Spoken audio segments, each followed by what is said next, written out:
economic development during the period of democracy. The economy after the Siamese Revolution of BE 2475 was based on production of export commodities such as rice, teak, woods, and tin. In addition, the government under the control of the People's Party wanted to eliminate poverty from the general public and create more jobs. Priti Pranomyong drafted a national economic plan. The main point was to revoke all land ownership, and all economic production facilities would be owned and controlled by the state, resulting from the shift in land ownership. If his proposal was implemented, it would destroy the economic strength and the basic foundation of the special privileges that nobles and elites had enjoyed from the period of absolute monarchy. Priti Pranomyong's National Economic Plan draft was greatly criticized and rejected by the House of Representatives of Siam. Nonetheless, the People's Party had proceeded with some modification of taxes that were unfair for the poor. The taxes on salt farming and the number of fruit trees in the orchard were annulled. New taxes were introduced, including income tax, trading taxes, banking taxes, insurance taxes, taxes on entertainment, and stamp duty for all official documents. During World War II, BE 2482 to 2488, the Thai government declared war by siding with the Axis, which resulted in national economic hardship. Agricultural products could not be exported to Europe, and European imports were stopped. Many industries were closed down as their capital goods had to be imported from Europe. Citizens residing in urban area faced shortage of consumer goods and most of the necessary supplies for daily consumption. The government came up with several measures. For example, they advertised and introduced programs to encourage Thai people to take more part in the economy, and also a program to provide land ownership rights to Thai citizens so that they could generate some income for their families. The government forced the transfer of ownership from some private businesses to lessen the influences of the Westerners and Chinese. Some sectors, such as banking businesses, rice trading businesses, tobacco factories, freight ship companies, and mining firms, were forced back into the hands of Thai people. This particular type of economic policy is called economic nationalism. However, some of these businesses were returned to their previous owners after the war had ended. The Reserved Profession Act, issuing that occupations and professions in such fields as vegetable gardening, chicken farming, and hairdressing were exclusively reserved for Thai nationals, was enacted. By the end of World War II, ordinary Thai people had faced extreme economic hardship in which the cost of living rose, as well as the high rates of inflation. Hoarding of goods were widespread, and they were legally sold at much higher price. The government tried to solve the problems by declaring a present fixed prices on necessary goods and implemented the rationing system.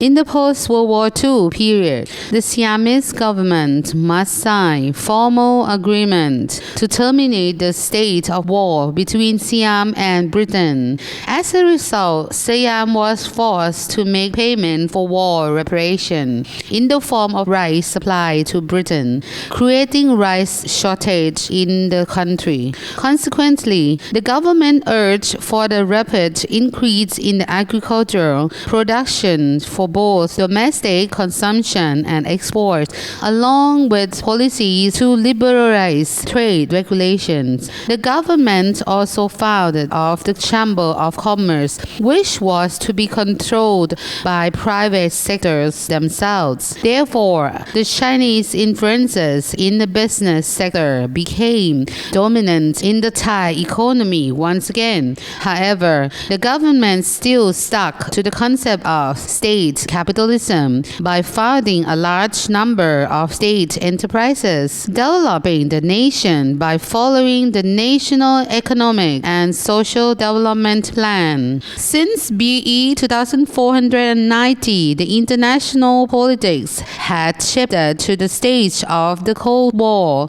The United States of America, the leader of the capitalist bloc, had offered assistance to Thailand in order to contain the spread of communism. Moreover, they established military bases in Thailand, which helped boosting the Thai economy.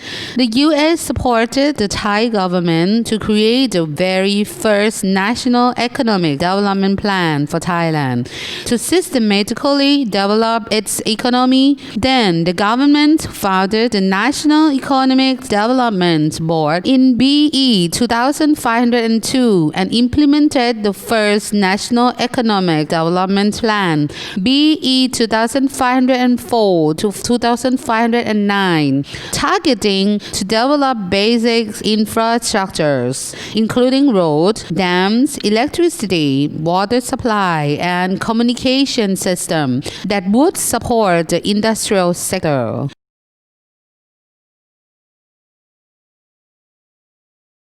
After the implementation of the first to the fifth National Economic and Social Development Plans, the international economy of Thailand grew excessively. The average growth rate of the national economy was constantly at 7% per year throughout the period. Education was also developed at the same time. Many regional and provincial universities were established across the country. During the period of the 6th National Economic and Social Development Plan, BE 2530 to 2534, the economic growth rate shot up to more than 10% per year, and for the first time ever, the export value of the industrial goods was higher than agricultural commodities. In addition, natural gas found in the Gulf of Thailand was used as the main fuel to generate electricity. From that moment on, there were many large industrial development projects in the country. Therefore, Thailand was seen as a developing country as well as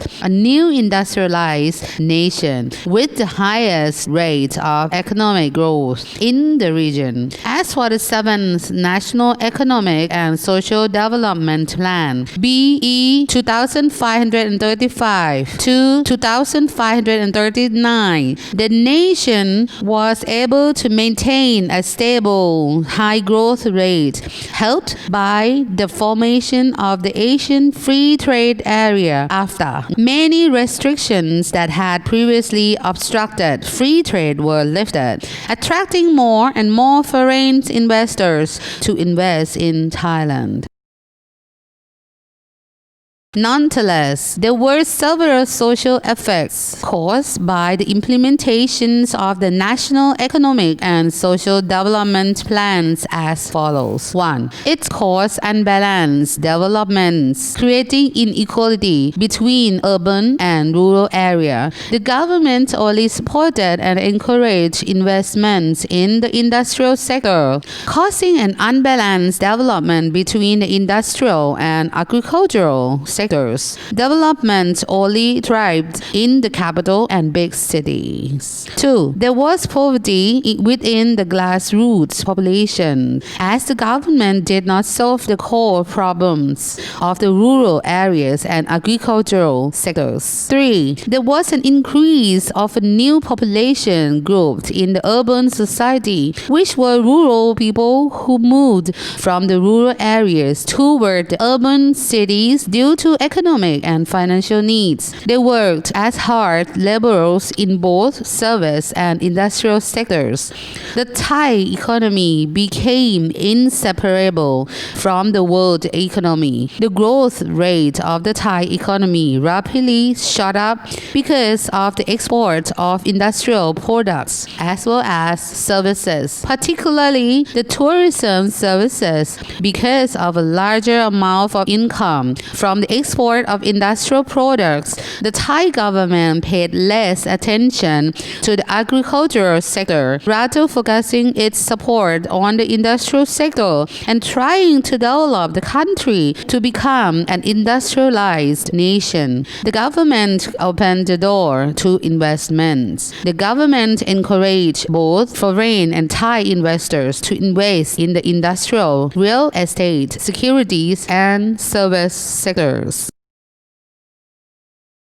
Types of businesses that grew quickly were those related to automobile assembly, electronics, real estates, and securities. The middle class working in those businesses earned more income. This rapid economic growth was called as the bubble economy, referring to the situation when the price of an asset exceeds the intrinsic value of the asset. During the period of the implementation of the 8th National Economic and Social Development Plan BE 2540 to 2544, the Thai society had faced many problems that were caused by the developments of economy. Some examples are as following. 1. Prosperity increased greatly, but it only concentrated in a small number of people. The income gap between the rich and the poor widened greatly. 2. Aggressive competition to achieve economic prosperity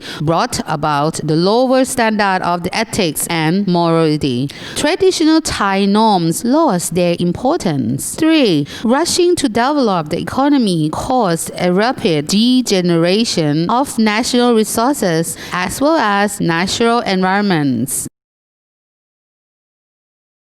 In BE 2540, a financial crisis occurred in Thailand. It was known as Tom Yam Gung crisis. It was caused by many factors, including over-excessive pricings of lands and securities during the blooming period of the economy. In BE 2533, Bank of Thailand pushed the policies to liberalize financial institutions in which foreign currencies were allowed to be brought into the country freely. The main purpose was to make Thailand to become the financial center in the region. Loans for foreign currency could be easily obtained, so many investors took the loans to invest in unstarted projects and in the stock market. When those projects suffered the financial loss, they did not have enough money to clear the debts to the banks. Therefore, a large number of private financial institutions and banks went bankrupt. Furthermore, the export rate decreased dramatically due to higher production costs. The price of Thai products was much higher than that of other countries, affecting the ability to clear foreign debts. In BE 2539, Thailand suffered the devaluation of Thai baht, so that the Bank of Thailand spent foreign exchange reserves in trying to stabilize the value of the Thai currency. However, the attempt was unsuccessful. All the problems mentioned caused the Thai economy to crash. The inflation rate was higher. Many businesses, especially finance and securities companies and industrial factories, had to close their operations. A large number of people lost their jobs. The targeted national financial growth was unreachable. In July of BE 2540, the Thai government decided to change the exchange rate system to the floating exchange rate system, resulting in further devaluation of Thai baht, as well as drastic reduction of the foreign exchange reserves. Then, the government requested assistance from the International Monetary Fund, IMF. Therefore, all future policies to solve economic problems had to be approved by IMF. This particular financial crisis in the country also affected other nations, including Japan, South Korea, Indonesia, and Malaysia. After suffering from the financial crisis of BE 2540, Thailand received a valuable lesson. The causes of the crisis were the unstable and unbalanced developments, as the lack of attention towards citizens from every single class for a long period of time. These reasons created the crisis that affected the livelihood of a wide range of people. From this lesson, the Thai government officially implemented the philosophy of sufficiency economy, in which has been created by the late King Bhumibol Adulyadej as a model to develop and govern the country. The 9th, 10th, and 11th National Economic and Social Development Plans show the importance of balanced development in terms of objects, society, environment, and culture in order to develop the qualitative individual value with high morality and ethics in their ways of life. The development started from the strengthening of foundation of the society by strengthening the economic and financial status of each family. When a family unit becomes self-sufficient, the development could be expanded to bigger units. The focus must be for the benefits of the public so that the nation could survive the crisis and be secured and sustainable.